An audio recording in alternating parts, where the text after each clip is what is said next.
Welcome to the Real Estate Proverbs Podcast. I'm your host, Kevin Jefferson. Today, our guest is the Real Estate Concierge, Miss RaShaunda Muldrow. How are you? Hi, I'm well. How are you? I'm doing well. Tell us a little bit about who you are. Okay, my name is RaShaunda Muldrow. I'm the broker owner of the Real Estate Concierge. We are located in South Georgia, Albany, Georgia to be exact. Currently, I have just under I have 9 agents right now, and we specialize in helping first-time home buyers, investors, everyone secure that real estate. That's awesome. How long you been in real estate?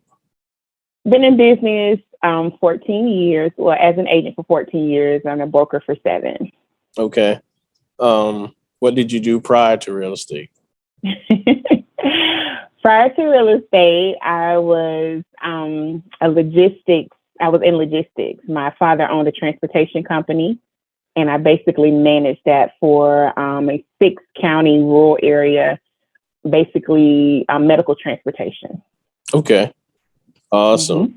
How does that correlate to logistics and real estate? I used to tell my dad I dreamed about the buses moving in my head. So now it's just houses moving around in my head with the clients. Like I kind of play matchmaking. So it went from buses to houses. Okay. How long did you do that? Like the transportation piece?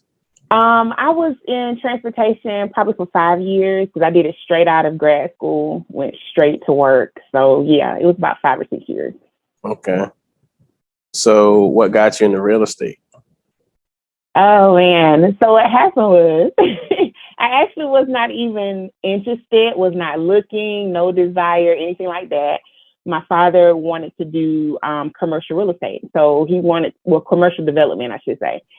So he didn't want to take the class or he didn't want to educate himself on it. He just wanted to jump in cheaper. So I'm the book person or I'll, do it. So our agreement was, he finds the properties, flip them, or whether he was doing residential or, commercial, and I would be the one to sell them if I went to school. So I just kind of went in and casually took the class, and I had just purchased my first home. So in the process of me purchasing, my realtor asked me, she was like, have you considered real estate? And I was like, no, I got a job, no. But she was like, you're so good at the process. I guess how I was handling, the process for myself. So from there, I just kind of jumped into it, and I worked for 3 years with my dad's company, but I started doing way more in real estate than I was doing on my real job. And I was like, it might be time to go. So I took the dive, and that's how I got into real estate. Been here 14 years now. Wow. Still listing and selling his listing. So he was my first client. Wow. Still is. Yeah, we still have the same agreement to this day. So yeah. Does he still have the logistics business? He actually retired from it last year. Retired from it. So he was in it for 20 years. Gotcha. Mm-hmm. So how did your first year of real estate look? Okay, so my first year it kind of just took off. Like it was way more than I anticipated. And to be honest, I started when the market was on the down end, but I didn't know at the time what the condition was. I started in 2008, January of 2008. So I did not know, I didn't know what was going on. I was just in it. So basically, I started out as a buyer's agent. My broker listed a lot of foreclosure properties. So she listed them and I would work the buyer side.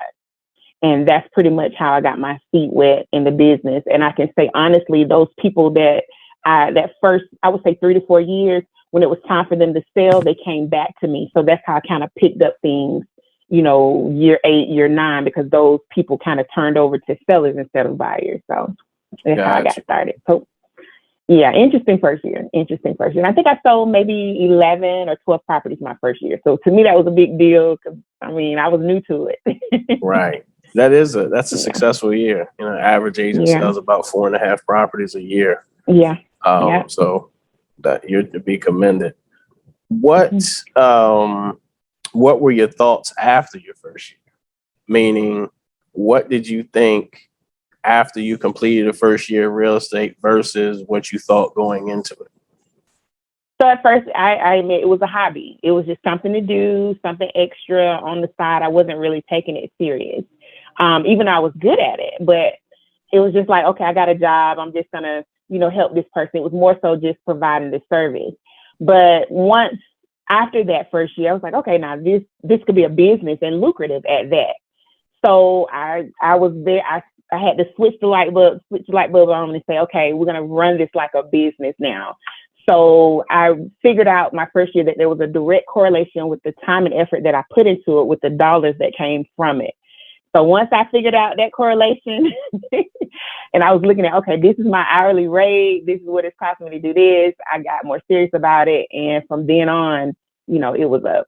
So I promised myself if my salary, when I left my job, if my salary ever went back down below, what I was making on my job, I had to go back. So that's been in my mind ever since. Like, not that, nothing against my job, but, reality was if I'm making the money that I'm making there, then I need to go back. So no, real estate had to exceed that. Yeah.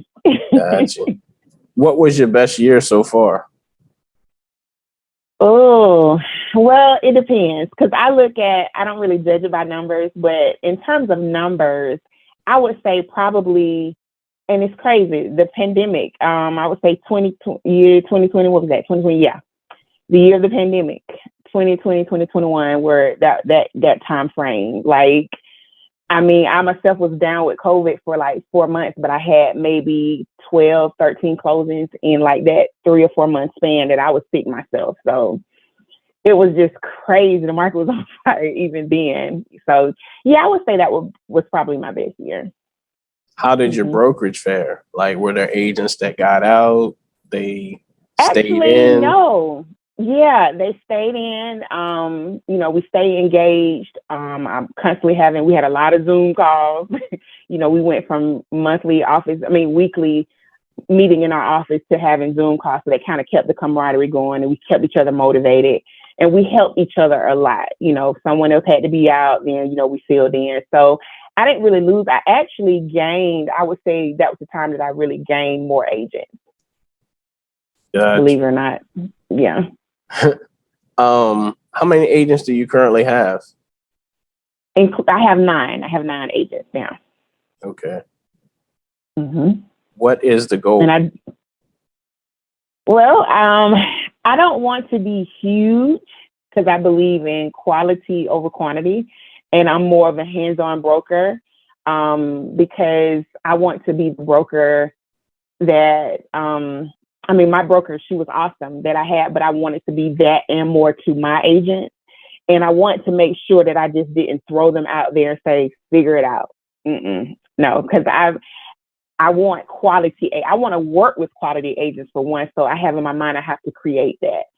So what I pour into my agents, I do my own trainings. Of course, we have the systems in place that they log in, but we have weekly meetings, that one-on-one because you don't know what you don't know. So those agents who are out here, doing business, they don't know what they don't know. So I'm constantly staying in contact, knowing, hey, what's going on in your business? I'm constantly monitoring numbers so I can see, the fluctuations, what's going on in your business. Why are we slowing down? Are you making your calls? That kind of stuff. So I'm very hands-on. Very. Gotcha. In terms of the real estate concierge, if you had to describe what the real estate concierge means, give me a definition. So I'm a traveler, as you know. So when I think about concierge, I just think about the people downstairs that get you everything. Like you can call and say, hey, I want the best restaurant or what's the best entertainment place or something like that. So I want us to be that for real estate. Like you tell us the property that you want. You tell us what type of investment property you're looking for. We will do all that from start to finish, not just, and I tell my clients, you're stuck with me for life. Like once I sell you a house, that's just the beginning. I'm going to stay in constant contact. I'm going to watch the market for you. I'm going to tell you how your neighborhood is performing. And even more so when you have that equity built in your house, I'm going to call you and say, hey, won't you consider buying an investment property or doing something like that? So my firm is a full service boutique firm. We're small, but we pack a mighty punch. Awesome. So if I'm an agent and I want to come to the Real Estate Concierge, what does that look like? Like what do I get out of being a part of the Real Estate Concierge? Well, part of being a real estate concierge, you'll get, like I said, the one-on-one training. And we do have our standard training that you will go through. It's like a 6-week program that you go through that basically helps establish you in the business, even from down to what your business card should say, or if you're getting a website, what graphics and all of that kind of stuff to use. We really pride ourselves in generating leads for our agents because, everyone doesn't come in with that book of business. So we really help our agents by, like I tell my agents, when you first sign with me, within the first 60 days, you're going to have your first closing. If you follow what I say, you do what I say, you will have a closing within 60 days. And so far I have lived up to that. Let me knock on wood. Every agent has had their closing in the first 60 days. And that's something we celebrate. Like, we celebrate the biggest thing, the smallest things, like, because we have a company group chat. So if someone, writes their first contract, that's a big deal for us. Everyone celebrates, we call, and, if someone has trouble with something, they have questions, we have that camaraderie or family type feeling. And I like that, because I feel like even though we're competitors, in the business, we still can support each other and learn from each other. Gotcha. In terms of your growth, because misconception is, the broker makes all the money. Right? Misconception. Right. And the ability to go to your broker means that they're not out selling as much as they could be because they're pouring into you, right? That is Who's true, pouring into RaShaunda? Wow. So that's a great question. RaShaunda has a coach. Okay. So I started receiving coaching, I would say probably my 7th year in business as a salesperson. I did not understand the concept before then. So, or the need, I should say, not the concept, but I didn't understand the need. But once I got a coach as a salesperson, that changed my business tremendously, and it changed my thought process. So, having a coach is the reason why I got into the broker side. Because like I said, I wanted to work with the agent that, those agents, that good quality agents. I saw too many agents who kind of just did it and wasn't, like, maybe they lacked professionalism, or maybe they lacked the knowledge, or because some people don't get their continuing education like they're supposed to. So I'm that broker. You're going to be educated. You're going to be professional. That's just me. So that's what drives me as a broker, because it can be very draining. It can be, I'm going to be honest, it can be draining because everyone's looking to you to do it. But in order for me to stay relevant, I do sell. I still sell. Now, not as much, but I want to be able to have real time information that I can share with my agents or experiences. So I make sure I'm very active in the business. Gotcha. So with that being said, why did you start the brokerage versus starting a team at the brokerage you were with? Wow. So I did kind of start a team at the brokerage that I was with, but it kind of got beyond me, bigger than I anticipated. And it was like maybe 1 or 2 incidents where the broker could no longer support, I guess, where I was. So it's like, okay, I had my broker's license way before I became a broker, by the way. I was her managing broker. So I already had the experience, and my degree is in management. I have 2 degrees in management, so I can do it. It's just that I had no desire. I just wanted to sell. So I was kind of pushed out of that role as managing broker, and that's how I started my own company. Gotcha. How many are you the only Black brokerage in Albany? No, we have several. Albany's small, but we got a lot of real estate agents and a lot of brokers. Gotcha. With that being said, this podcast is geared towards Black real estate professionals. How is that relationship amongst you and the other Black brokers in your area? Well, I can say it does need nurturing. Okay. It could be a lot better. There is a a sense of competitiveness that I don't necessarily feed into. I'm probably the outside person because I'm kind of, I don't see color, is whatever. I just see green. So let's, whatever we got to do to get to the bag. But I do support, the minority firms because we tend to be smaller and we have a different set of issues than the bigger firms. So I don't know if you know or not, but I was the president of the board last year. You reading my notes? That was my next question. No, that was the next question. I'm sorry. Well, you want to go ahead and ask it? Nah, you go ahead. Go ahead into it. So that was one of the things as president, I wanted the voice of the smaller firms to be heard. And I think I was able to do that as president, to really say, hey, we got a whole different set of issues than your big, boutique, the big box firms. We have so we have a voice too. We corner the market. You pull us all together, we got a big percentage too now.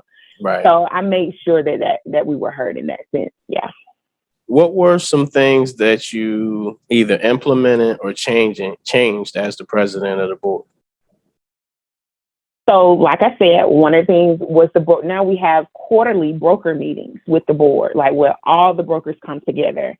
Okay. And we were not having that. So that's something that we've had maybe 2 to 3 meetings, and it's kind of like I'm excited, and it's like a round table. It's a broker round table. That's what it's called, and it's very informative. And I like the fact that I can tell the information that we're sharing at those meetings is getting, down to the salesperson level. I can see the difference, in some of my transactions with other agents. I can say, okay, well, their broker has been talking to them and that type of stuff. So also just community service. We did a lot of community service under my reign, even though it was, technically still a pandemic.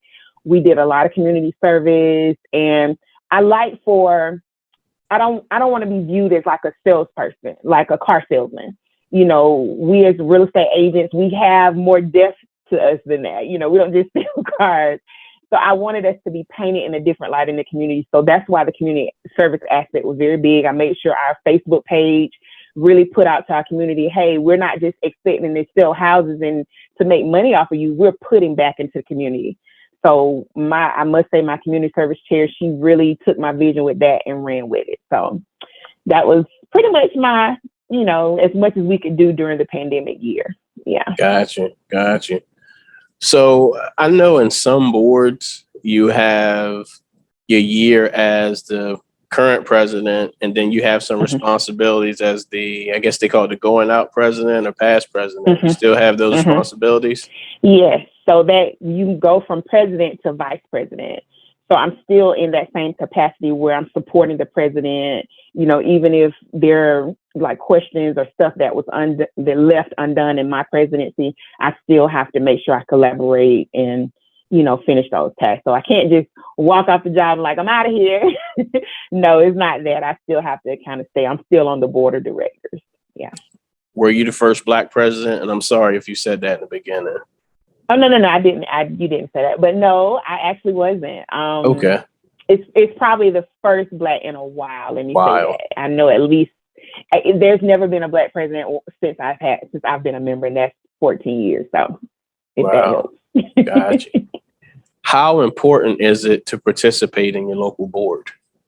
Oh my gosh, it's very important, and I'm disheartened or disappointed when I see agents or come into contact with agents during transactions who I know who have not participated, but yet they complain, So as president, when I was president, if someone called me, my first question is, what was the last meeting you attended? Or what was the last luncheon? Because to me, if you're not an active participant, then you really can't complain. You really shouldn't have anything to say. But that was always, as their president, I always ask that question and say, well, let me explain what the board is doing, from this aspect to help them understand, yes, you might be complaining about a certain situation, but if you come to the meetings, you can have much more input. Are you on a committee, where this stuff can be handled? Because really things are handled on the committee level and just voted on by the board. So I was that president, to ask that question. Well, why don't you join this committee and get that resolved? Yeah. So with that being said, what was, and you may know because you were the president, what was the percentage of realtors in your area and part of the board versus who actually participated in some function with the board? I would say about 30 to 40%, and that's being nice. Isn't that a good number though? Because most places I hear decent. is around 10 to 15. No, we have good participation. It's just the same people. That's the thing. You know, I like to see diverse groups because we have different, you know, age, race, ethnicity, all of that. So I like to see the representation of the general, but it's only like a core group that participates in everything. How did you get to be the president? So that's another thing that kind of fell in my lap. I have a history of things just falling in my lap. No, I never want to be president. You know, I'm not a title person. I'm more so of a worker. Like, I like to see results. I don't want to be the face of it. You know, I just want to do the work. But what happened was I started being on committees. I just, you know, I think my first committee was like maybe MLS committee. And basically I was, you know, attending meetings regularly. And then I started going to state meetings. And they started seeing my participation in state meetings. Like, wait a minute, she's doing stuff on the state level, but she's, you know, she's not any kind of, you know, on any kind of, I guess, leadership position on the board, the local level. So once I started doing that, then my local membership, they reached out to me and said, hey, you know, would you be interested in chairing this committee? And then it was more so from chairing to, because we have a hierarchy. We know 3 years out who the president is going to be because of how the hierarchy goes. So I got nominated for secretary, and it was just like moving up from there. What effect did being president of the board have on your business? You got the good questions. Oh my God.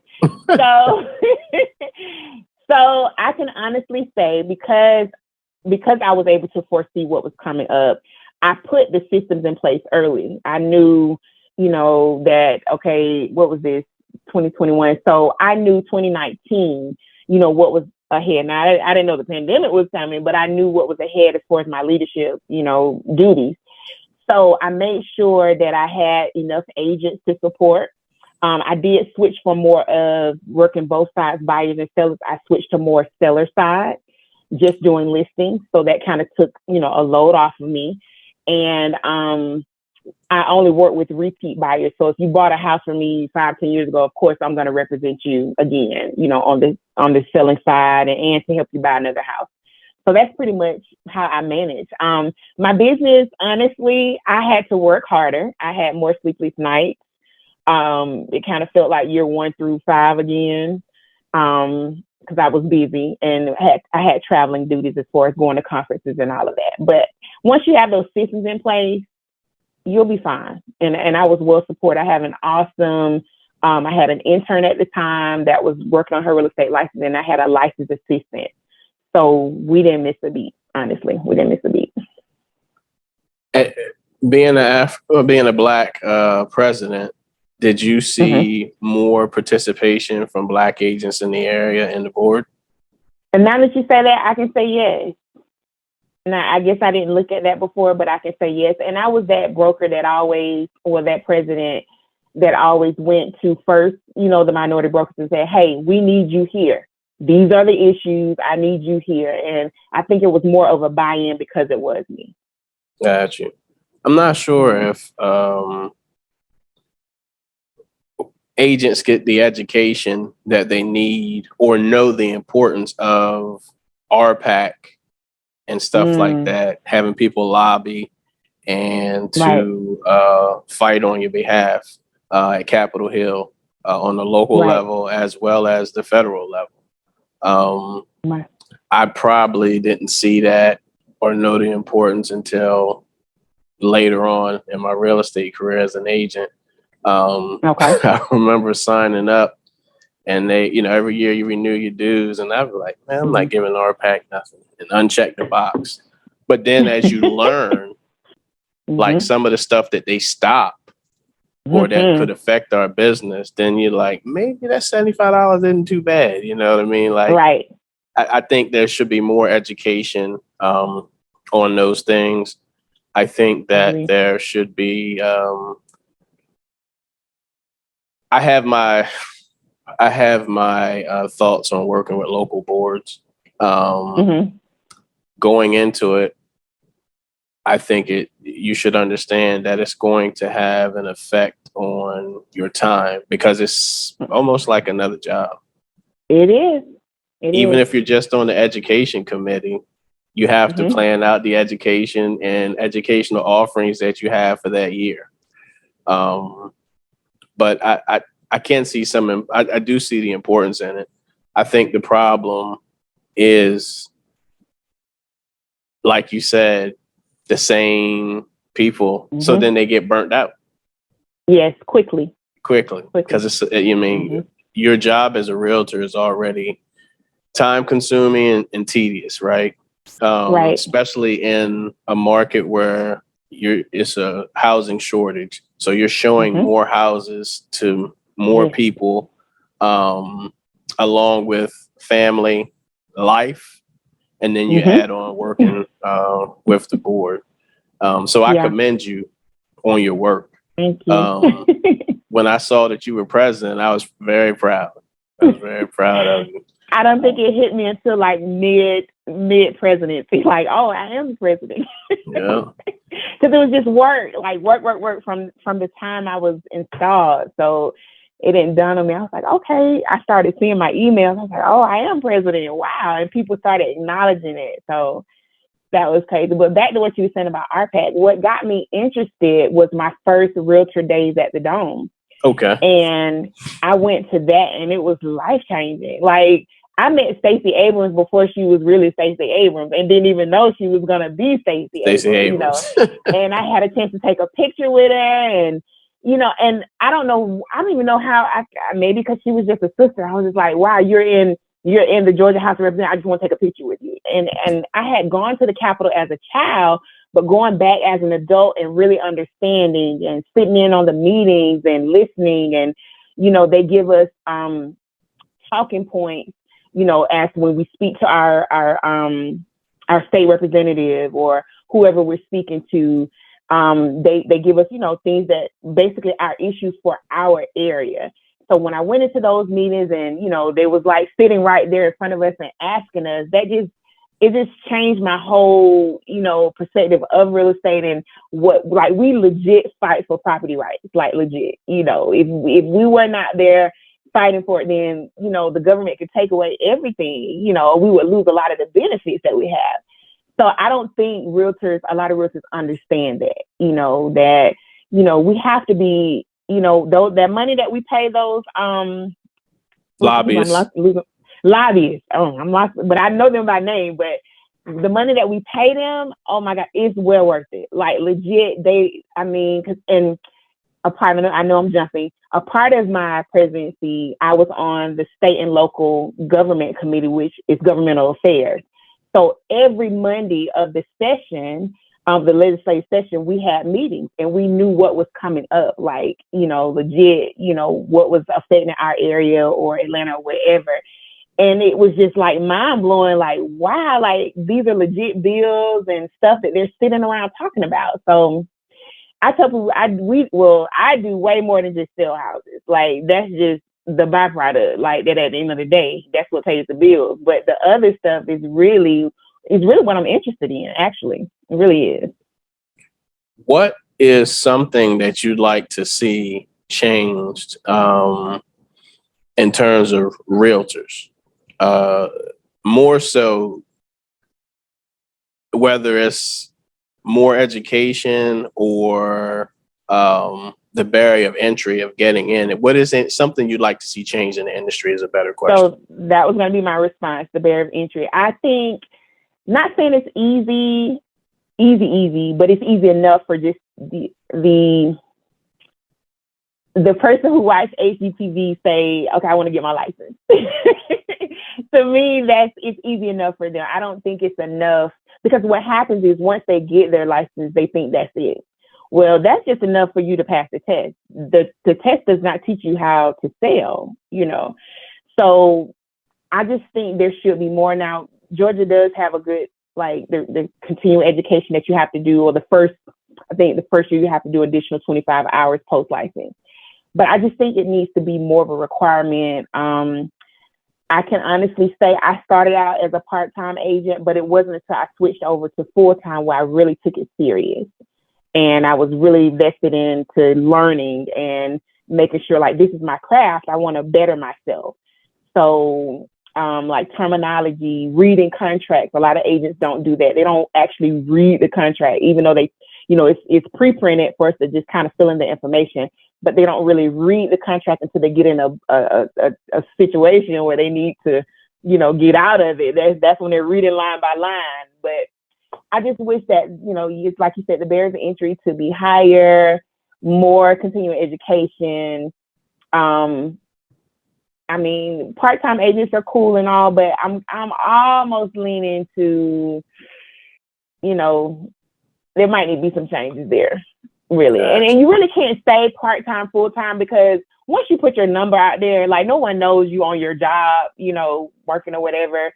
But I think, like, in North Carolina, you have to be a broker to be licensed or something like that. And I think Georgia should maybe visit that concept.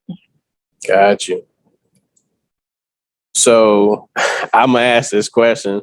Did you ever drive? It's a crazy. Did you ever drive, like, any of the vehicles for your dad when you're doing logistics? My dad didn't like for me to drive, but I used to love to drive because I wanted to get out of the office. So we had vehicles that were CDL and non-CDL. So because my office was in Moultrie, Georgia, which is like 45 minutes away from here, I had to drive the vehicle one time. Of course, no passengers, but I had to drive one time, and that was fun. I was asking because I was like, I wonder if she ever dropped the passenger off and then went to show a house and picked them. No. Oh, see. Oh, man, I missed that opportunity. No, I didn't get to do that. Got you. What would you say has been your thing that just pushed you as a realtor and as a broker, because it's a daunting task? Like, what do you do professional development outside of the coaching? Like, what pushes you? What drives RaShaunda? So I did not finish my answer when I was talking about when I had a coach as a salesperson. Okay. So once I elevated past that and became a broker, I got a coach that just coached me to be a broker. Okay. So I still have that coach now. So the accountability there is, like, tremendous. I feel like I'm in school all over again. I have assignments and everything, but it has really helped me to run this company as a business, as a true CEO. Even though they're my coach is really telling me to get out the business, not get out the business, but stop selling. But it's just a level of relevancy I feel like I need to have. Like, I don't want to be the broker just sitting in the office, you know, bring me your paperwork. No, I don't. I want to be boots on the ground with my agents, because I need to know and stuff, because our business is always changing. So it's always something new to learn. And I want to show my agents that if I can keep learning, you can too. You know, you can keep learning. So my motivation, sales-wise, it has always been first-time home buyers. To me, home ownership stabilizes a family.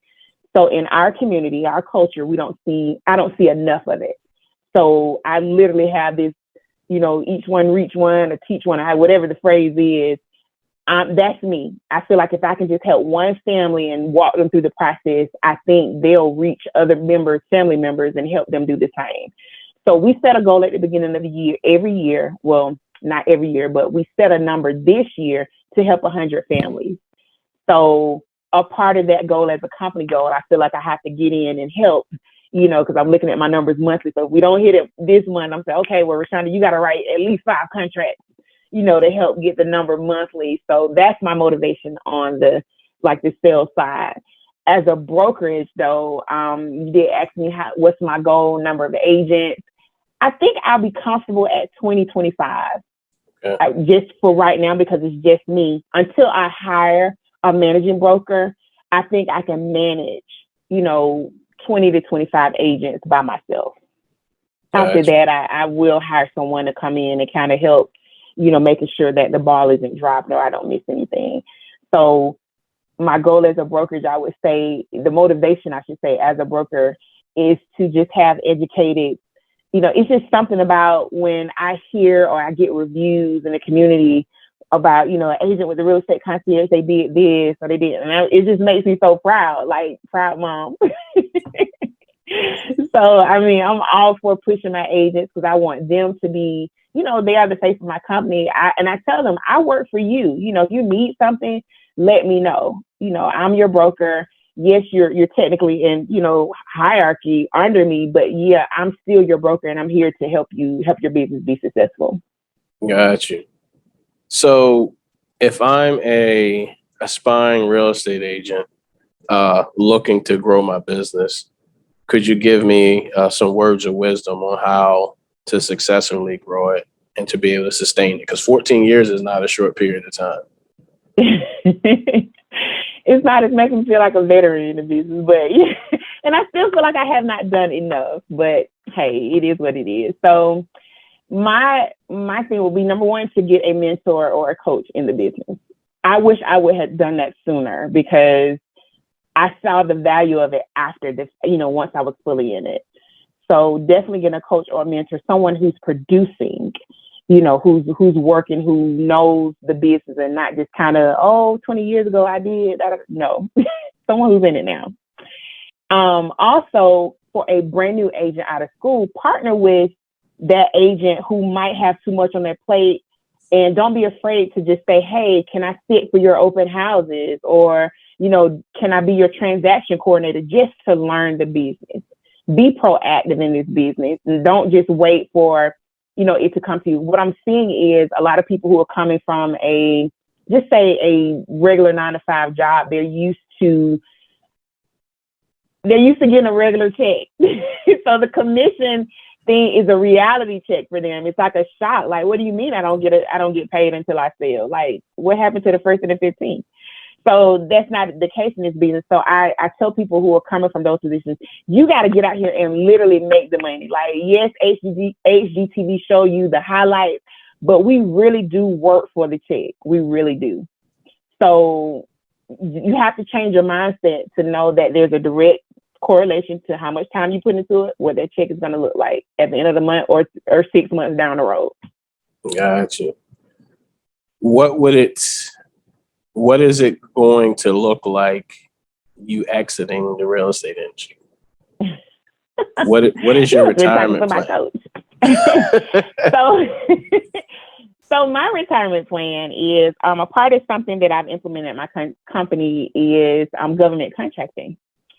So this is how my logistics ties into when I was logistics person for I was actually area manager or whatever, but I ended with the position of business development. So a part of that was going after contracts, new government contracts, medical contracts, or whatever for the business. So I kind of shifted that to real estate, and that's going to be my retirement. Where I'm just going to write RFPs. That's it. I mean, I don't ever see myself getting out of the business completely because I would be so bored. But I'm not going to be running these real estate streets too much longer. Like, I'm tired.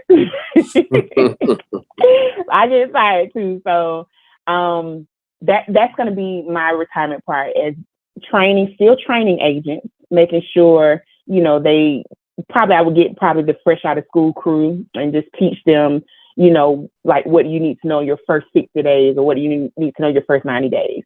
And then writing the RFPs, winning contracts for the business. Awesome. So that's what it's going to look like. Awesome. Well, RaShaunda, this has been an awesome interview. I appreciate you giving me your time and sharing your story and success and dropping gems, as they say, on the podcast. If someone wants to reach out to you to ask you questions or to see about joining the Real Estate Concierge, how can they reach you? Well, they can follow me on all social media platforms. I am RaShaunda, the Realtor, on all social media platforms. My company is Trek, the Real Estate Concierge is Trek Albany on all social media platforms. And email, or do we have like a description or somewhere you can put it, like my email, phone number? Yeah. Okay. Well, you can put my phone number up, and I will gladly. We do free consultations if someone wants to, ask me about buying a home or inquire about being an agent. We have free consultations, and I love to talk to people. So I would definitely be glad to speak to someone about whatever their endeavors are in real estate. Got you. Awesome. Well, once again, thank you for your time. This has been the Real Estate Proverbs Podcast. Your host, Kevin Jefferson, the Real Estate Concierge, RaShaunda Muldrow. Yes. Thanks, and have a good day. Thank you. Thank you for watching the Real Estate Proverbs Podcast with Kevin Jefferson. Make sure you like this video and subscribe to the channel so you can be notified when the latest video drops.